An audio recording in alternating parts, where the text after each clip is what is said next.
0.03% ఉన్నాం. ఇప్పుడు మాకే నిలబడ జాగలేదు, మీరు మాతో నేడ నిలబడతారు?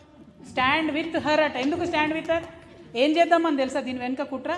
సర్పంచ్ నిలబెడతారు కానీ భర్త పోయి కూర్చుంటాడు, ఎమ్మెల్యే నిలబడతాడు కానీ భర్త పెత్తనం చేస్తాడు, మంత్రిని చేస్తారు, వెనుక కొడుకో బిడ్డనో ఎవరో వాళ్ళు ఉంటారు.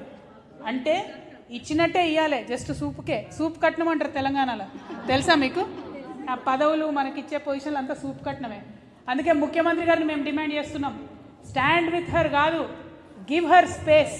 ఇది మా జాగృతి విధానం ఉంటుంది, ఇది మా జాగృతి నినాదం ఉంటుంది. మీరు తప్పు చెప్తున్నారు. ఇవాళ ముఖ్యమంత్రి స్థాయిలో ఉన్నటువంటి మీరు మహిళలను అవమానపరిచే విధంగా, పురుషులు ఉండి నిలబడి కాపాడితేనే మహిళలు ముందుకు పోతారన్న విధంగా మాట్లాడడాన్ని జాగృతి తీవ్రంగా ఖండిస్తుంది.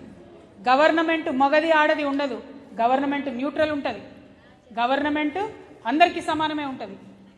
మా రక్షణ మీ బాధ్యత, మీరేసే బిచ్చం కాదన్న విషయాన్ని ప్రభుత్వ పెద్దలు గుర్తుపెట్టుకోవాలని చెప్పి నేను కోరుతూ, మరి ఇంకొక విషయం దయచేసి మన మహిళలు గుర్తుపెట్టుకోవాలి. మనము 3 ఈలను మర్చిపోవద్దు ఎట్టి పరిస్థితులలో. ఫస్ట్ ఎక్సర్సైజ్ ఖచ్చితంగా చేయాలి, ఏ ఏజ్లో ఉన్న వాళ్ళైనా. ఇది మనకు చెప్పరు మగవాళ్ళు. ఎందుకు? మన ఒళ్ళు మనం జాగ్రత్తగా చూసుకోం. మనకేముంటుంది న్యాచురల్గా, ఫస్ట్ పిల్లాడు తిన్నాడా లేదా చూడాలి, పిల్లగాడు తిన్నాక ఇప్పుడు ఆయనను బతిమిలాడాలి కాసేపు తినబాబు అని, అదొక గోల మనకు. సో పిల్లగాడికి తినిపించాలి, భర్తకు తినిపించాలి, అత్తమామని చూసుకోవాలి, అందరినీ చూసుకోవాలి, ఆఖరికి మనం తింటాం. ఇక్కడ ఒక మాట చెప్పదలుచుకున్న మీడియా ద్వారా నేను చాలామంది తల్లులకు, చిన్న పిల్లలకు అన్నం తినిపిస్తారు, ఆ మిగిలిన ఫుడ్ వీళ్ళు తినేస్తుంటారు. ఏంటంటే వాడు ఇడిచిపెట్టిండు అంటారు. అస్సలు తినొద్దు దయచేసి, నేను చెప్తున్నా. No, not at all. ఆత్మగౌరవం కాదు. మిగిలిపోయిన ఫుడ్ తినడానికి మనం ఏమైనా చెత్తపుట్టనా? మిగిలిపోయిన అన్నం తినడానికి మనం ఏమైనా చెత్తపుట్టలమా? మనం ఏం తినాలనుకుంటున్నామో, మన ఆరోగ్యానికి ఏది మంచిదో అదే తినాలి, పౌష్టికాహారం తినాలి. మన ఒళ్ళు గుల్ల అయిన తర్వాత మనల్ని ఎవరు ఆదరించే వాళ్ళు ఉండరు, పూర్తి కుటుంబానికి ఇబ్బంది అవుతుంది. ఖచ్చితంగా మన ఆరోగ్యం మీద మనమే శ్రద్ధ పెట్టుకోవాలి, ఎక్సర్సైజ్ చేయాల్సిందే. ఇది మిలిటరీ ఓన్కి అవసరమో లేదో నాకు తెలియదు కానీ ఆడవాళ్ళకి అవసరం. ఖచ్చితంగా చెప్తున్న ఈ విషయం, ఇది పోలీసు వాళ్ళకి అవసరమో లేదో నాకు తెలియదు కానీ ఆడవాళ్ళకి అవసరం. ఎందుకంటే మన రక్షణ మనం చేసుకోవాలి, మన ఒంటిని మనం బాగా చూసుకోవాలి. ఫస్ట్ ఈ ఎక్సర్సైజ్. జాగృతి నాయకులు కార్యకర్తలు ఎవరు ఎక్సర్సైజ్ చేయకపోయినా మంచిగా ముందే చెప్తారు, ఓకేనా? First thing. Second thing education. Education అంటే చదువు కాదు, 10th క్లాస్ రాసుడు, అది ఓకే, అది ఈజీగా చేసేస్తాం. కానీ ప్రతినిత్యం చదవాలి. దయచేసి నాయకులుగా ఎదగాలంటే న్యూస్ పేపర్ ఖచ్చితంగా చదవాలి, పైనుంచి కింద వరకు. మనకు అవసరం ఉన్న సబ్జెక్ట్ అయినా కాని సబ్జెక్ట్ అయినా టాప్ టు బాటమ్ చదవాల్సిందే.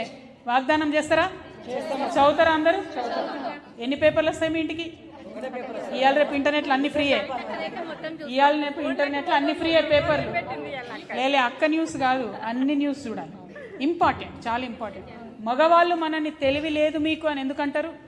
ఎందుకంటే మనం లిమిటెడ్గా చూసుకుంటాం, మనకేది కావాలో అది చూసుకుంటాం, పిల్లలకి ఏది కావాలో అది చూసుకుంటాం. అట్లా కాదు, ప్రపంచంలో ఏం జరుగుతుందో మొత్తం చూడాలి. మనం చూసినప్పుడు మనకు సంబంధించి కూడా అంశం వచ్చినప్పుడు దాన్ని బేరీజ్ వేసుకోగలుగుతాం, దాన్ని అర్థం చేసుకోగలుగుతాం. ఎడ్యుకేషన్ అంటే ఫార్మల్ చదువు అంటలేను, మీరు 10th చదివినరా, PhD చేసిరా నాకు అనవసరం. లోక జ్ఞానం కావాలి, ఇన్ఫర్మేషన్ కావాలి. Information is wealth at any cost. Education important. తర్వాత 3వ ఈ ఎంప్లాయ్మెంట్. ఎంప్లాయ్మెంట్ అని నేను ఎందుకంటున్నా అంటే ఫార్మల్ ఉద్యోగం చేసే అవసరం లేదు. ఇప్పుడు నేనున్నా అబ్బా, నాకు 47 ఏళ్ళు, 2 పిల్లలు నా వాళ్ళు చదువుకోవడానికి పోయాను, నేను ఫ్రీగానే ఉన్నా కదా, నేను ఇప్పుడు సమాజ సేవ చేయొచ్చు కదా. నేను ఇవాళ పిలుపునిస్తా ఉన్న మా ఆడబిడ్డలు, లక్షలాదిగా ఉన్నటువంటి తెలంగాణ ఆడబిడ్డల్ని, మీకు మీ పిల్లలు చదువుకోవడానికి వెళ్ళిపోయి ఉద్యోగాలకు వెళ్ళిపోయి మీరు ఫ్రీగా ఉంటే ఏం చేయాలి నేను కృష్ణారామ అనుకోవద్దు. మానవ సేవనే మాధవ సేవ. దయచేసి బాధ్యతలన్నీ కూడా తీర్చుకున్నటువంటి అక్క చెల్లెలకు రిక్వెస్ట్ చేస్తున్నా, ఏజ్తో అవసరం లేదు. కమింగ్ టు పాలిటిక్స్, దయచేసి రాజకీయాల్లోకి రండి. రాజకీయాల్ని మార్చాల్సిన అవసరం ఉంది, రాజకీయాల్ని క్లీన్గా చేయాల్సిన అవసరం ఉంది. రాజకీయాల్ని సాఫ్ చేయాలంటే చీపురు పట్టుకొని ఇల్లు ఊడ్చే మనమే కరెక్టు, మహిళలమే కరెక్టు. మీ బాధ్యతలు తీరిపోతే ఈ సమాజాన్ని క్లీన్ చేయడానికి మీరు బయటికి రావాల్సిందే. అదేవిధంగా ఎంప్లాయ్మెంట్ అని నేను అంటున్నా అంటే, నేను ఒక ఆడబిడ్డగా ఉంటే నా భర్త పుట్టినరోజు, నా పిల్ల పుట్టినరోజు వస్తే నేను ఫ్రీగా నా అంతటి నేను సంపాదించిన డబ్బుతోని ఒక చాక్లెట్ అన్న కొనియాలి. మనం ఆధారపడద్దు. భర్త డబ్బు మీద ఆధారపడద్దు, పిల్లల సంపాదన మీద ఆధారపడద్దు. ఒకవేళ మీకు ఆల్రెడీ 1,00,000 రూపాయలు ఉన్నాయనుకో, దాన్నే మిత్తికి దింపుకోరి, ఏదో ఒకటి చేయండి, మనకు ₹1 సంపాదించాలి. జాగృతి నాయకురాలకు కార్యకర్తలకు మాత్రం నేను వార్నింగ్ ఇస్తా ఉన్నా, ఎవరి రూపాయి వాళ్ళే సంపాదించుకోవాలి. సంపాదించుకుంటారా పైసలు మన దగ్గర ఉంటే పవర్ కూడా మన దగ్గరనే ఉంటుంది. అవునా కదా ఒప్పుకుంటారా లేదా? సో నా రిక్వెస్ట్ ఒకటే మీతోని, ఫస్ట్ ఎక్సర్సైజ్, ఎడ్యుకేషన్, ఎంప్లాయ్మెంట్, ఈ 3 ముందు మనం నేర్చుకోవాలి, తర్వాత తెలంగాణ సమాజానికి అంతా నేర్పియాలి. ఇవాళ మహిళా దినోత్సవం అంటే అన్ని పార్టీలకు అన్ని ఆర్గనైజేషన్స్కి వన్ ఆఫ్ ద డేస్. కానీ తెలంగాణ జాగృతికి, తెలంగాణకు నిజమైన స్వతంత్రం తీసుకురావడానికి ఒక మహిళల ఆర్మీ నిర్మించాలి, ఒక మహిళా సైనిక శక్తిని నిర్మించాలి.